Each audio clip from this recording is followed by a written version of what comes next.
Might seem crazy what I'm about to say. Sunshine, she's here, you can take a break. I'm a hot air balloon that could go to space. With the air, like I don't care, baby, by the way. Because I'm happy. Clap along if you feel like a room without a roof. Because I'm happy. Clap along if you feel like happiness is the truth. Because I'm happy. Clap along if you know what happiness is to you. Because I'm happy. Clap along if you feel like that's what.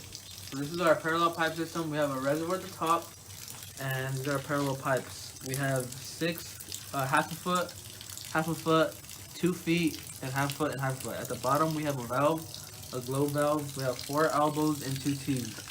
Currently, the pipe is filled with water, and our reservoir doesn't have any water, but we're gonna fill it up with 2 bottles, 500 milliliter water bottles, and we're gonna fill it up.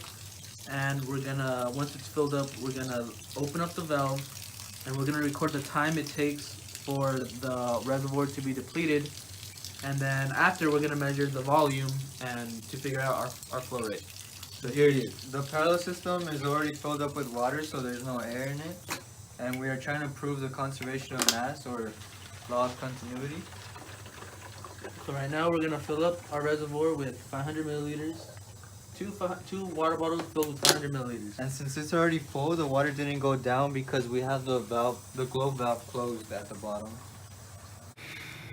So we first thought about doing 2 500 milliliter bottles, but we figured it's gonna be too little, and we figured that due to suction, the water is gonna be depleted way too fast for us to accurately time the depletion of the reservoir. So we added 5, just so we can be a little bit more accurate. Okay, so we filled our reservoir with 2,500 milliliters of water, and Herman's gonna tell me when he's gonna open the valve, and then I'm gonna tell him when the reservoir is empty, and then we're gonna record the time, and then we're gonna measure the volume to get our volumetric flow rate. And we know how much volume we initially have, and we know how long it's gonna take for it to be depleted. So these two, the volumetric flow rate that this gets depleted should equal the volumetric flow rate of that getting filled up. And because the pipes are the same, the pipes have the same diameter, so they should be equal. All right, let's begin. Let me know, Herman. 3, 2, 1. Stop. 2, 1. Stop. Stop. Stop. 3, 2, 1.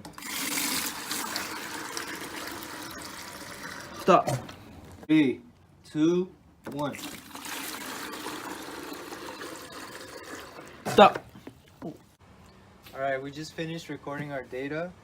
We did 4 trials. We measured on the reservoir how much 2,500 millimeters was. Once it was emptied out, we stopped the time to record it and videotaped it as well, so we can have a fallback.